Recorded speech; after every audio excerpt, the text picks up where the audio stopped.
여보, 오늘 내가 주택연금에 대해서 좀 알아봤는데, 우리도 신청하는 게 어떨까 해서. 구독, 좋아요는 여러분의 사랑입니다. 우리 지금 국민연금 140만 원에 경비로 버는 돈 70만 원 합쳐서 한 달에 210만 원이잖아. 둘이 살기에는 조금 빠듯하긴 해. 그렇다고 마냥 손 놓고 있을 수는 없고, 노후를 좀 더 편안하게 보내려면 뭔가 방법을 찾아야 할 것 같아서 말이야. 당신 생각은 어때? 집이 5억짜리인데 이걸 활용할 수 있는 방법이 있다고 하더라고. 내가 63세인데 우리 같은 사람들을 위한 제도라고 하니 한번 같이 들어봐줘. 우리가 지금보다 더 여유롭고 안정적인 노년을 보낼 수 있는 방법을 함께 고민해보자고. 주택연금이라는 게 뭐냐면 말이야. 우리가 가지고 있는 집을 담보로 맡기고 매달 일정 금액을 연금처럼 받는 제도래. 집에 계속 살면서 돈을 받을 수 있으니까 살면서 받는 연금이라고도 부른대. 이 제도는 한국주택금융공사 HF에서 주관하고 운영하는 공적제도로 주택 소유자가 사망한 후에는 해당 주택을 처분해서 그동안 지급된 연금 원금과 이자를 정산하는 방식이야. 만약 집값이 연금 지급액보다 더 많이 남으면 남은 돈은 상속인에게 돌아가고 반대로 연금 지급액이 집값보다 많아도 부족분은 공사에서 부담하기 때문에 우리 자식들에게 빚이 넘어갈 걱정은 전혀 없어. 어때? 괜찮지 않아? 우리 집 팔지 않고 계속 살면서 안정적인 연금을 받을 수 있다는 점이 제일 마음에 들었어. 특히 노후에 주거 불안정 없이 생활비를 확보할 수 있다는 점에서 큰 매력을 느꼈지. 가입 조건도 자세히 알아봤는데 우리가 만 55세 이상이어야 하는데 나는 63세니까 나이 조건은 충분히 충족해. 당신도 나이가 되니 우리 부부 모두 해당되는 거지. 그리고 주택 가격은 부부 합산 공시가격 12억 원 이하의 주택을 소유해야 한대. 예전에는 9억 원이었는데 정부 정책에 따라 2024년에 12억 원으로 상향 조정되었더라고. 우리 집은 5억짜리 아파트니까 이것도 문제없고 오히려 안정권이지. 주택 소유 조건은 1주택자이거나 조건부 2주택자도 가능하대. 예를 들어 일시적 2주택자는 3년 안에 1주택을 처분하는 조건으로 가입할 수 있다고 하니 이 부분도 걱정 없어. 우리 집은 아파트니까 주택 종류도 아파트, 연립주택, 다가구주택, 단독주택, 노인복지주택, 주거용 오피스텔 등 포함되는 범주에 속하고 지금 우리가 실제 거주하고 있으니 거주 요건도 당연히 문제없어. 담보 설정에 문제가 없어야 하는데 우리 집은 깨끗하니까 이것도 통과고. 그리고 중요한 게 가입자와 배우자 모두 의사 능력과 행위 능력이 있어야 한대. 만약 치매 같은 사유로 의사 능력이 없는 경우에는 성년후견 제도를 활용해서 가입할 수도 있다고 하니 만약을 위한 대비책도 있는 셈이지. 다행히 우리는 아직 건강하니까 이것도 걱정 없고 오히려 이런 제도를 미리 알아두는 것이 현명하다고 생각해. 그리고 2025년에 몇 가지 변경 사항이 있었더라고.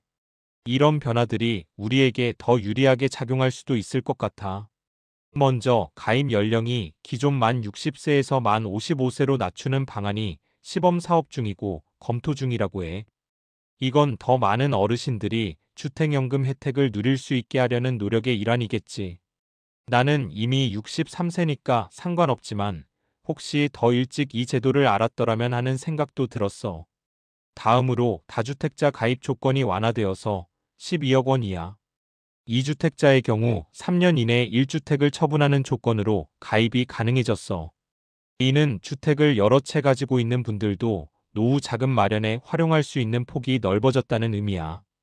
그리고 가장 중요한 부분 중 하나가 바로 월 지급금 변동인데 2025년 3월 1일부터 신규 신청자의 월 지급금이 평균 0.42% 인상되었다고 하네.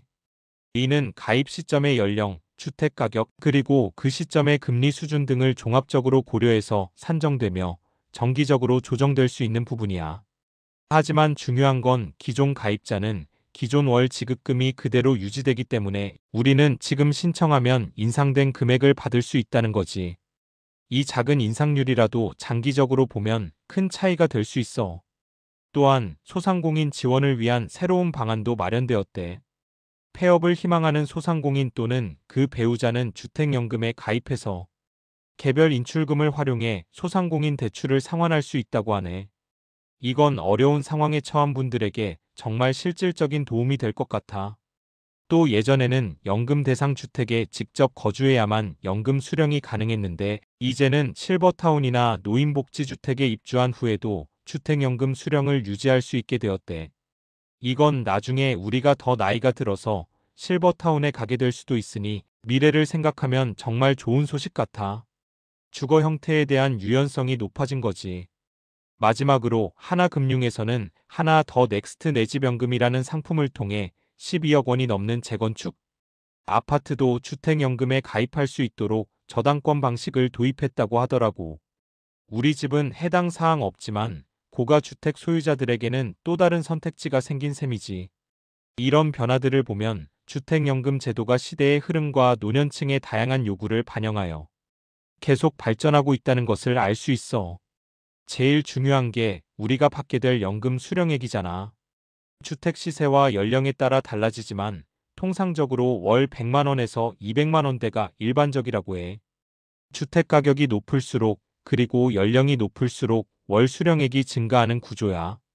우리 같은 경우 나는 63세이고 우리 집이 5억 원이니까 대략 얼마나 받을 수 있을지 한국주택금융공사 홈페이지에 있는 주택연금 예상 수령액 계산기를 통해서 확인해봤어.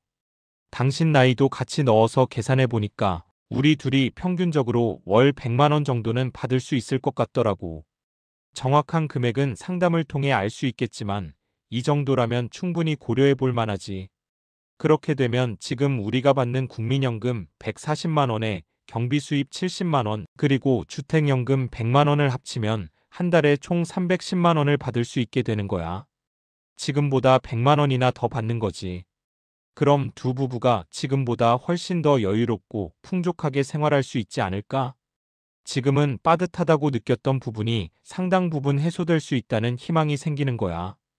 우리 집 팔지 않고 계속 살면서 말이야. 아, 그리고 오피스텔도 주택연금 가입이 되는데 일반 주택에 비해 수령액이 적을 수 있다고 하니 이 점은 참고해야 해. 우리는 아파트니까 걱정 없고. 금리는 변동금리이며 CD금리 또는 COFIX 금리를 기준으로 결정된대.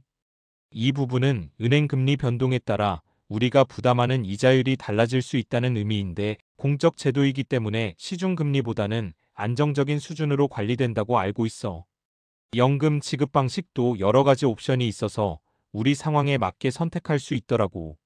첫째, 정액형은 이름 그대로 매달 똑같은 금액을 변동 없이 수령하는 방식이야. 가장 보편적이고 안정적인 선택지가 되겠지. 둘째, 초기 증액형은 가입 초기에 선택한 일정 기간 동안 더 많은 금액을 받고 그 이후에는 적은 금액을 받는 방식인데 초반에 목돈이 필요하거나 생활비 지출이 많은 시기에 유용할 수 있겠어. 셋째, 정기 증가형은 3년마다 수령액이 일정 비율 예를 들어 4.5%씩 증가하는 방식인데 물가 상승률을 고려하거나 시간이 지날수록 생활비가 더 필요하다고 예상될 때 좋은 선택지가 될 수 있어. 넷째, 종신 방식은 월 지급금을 한번 정해놓으면 우리가 살아있는 동안 평생 지급받는 방식이야. 가장 긴 기간 동안 안정적인 수입을 보장받을 수 있는 장점이 있지. 다섯째, 확정기간 방식은 가입자가 선택한 기간 동안만 연금을 받는 방식인데 예를 들어 10년, 15년 등으로 정할 수 있어. 특정 기간 동안만 집중적으로 연금을 받고자 할 때 적합하겠지. 마지막으로 대출 상환 방식은 우리가 기존에 가지고 있던 주택담보대출을 연금액 중 일부를 활용하여 상환하고 나머지 금액을 월 연금으로 받는 방식이야. 이 옵션은 주택담보대출이 있는 경우 매우 유용할 수 있어.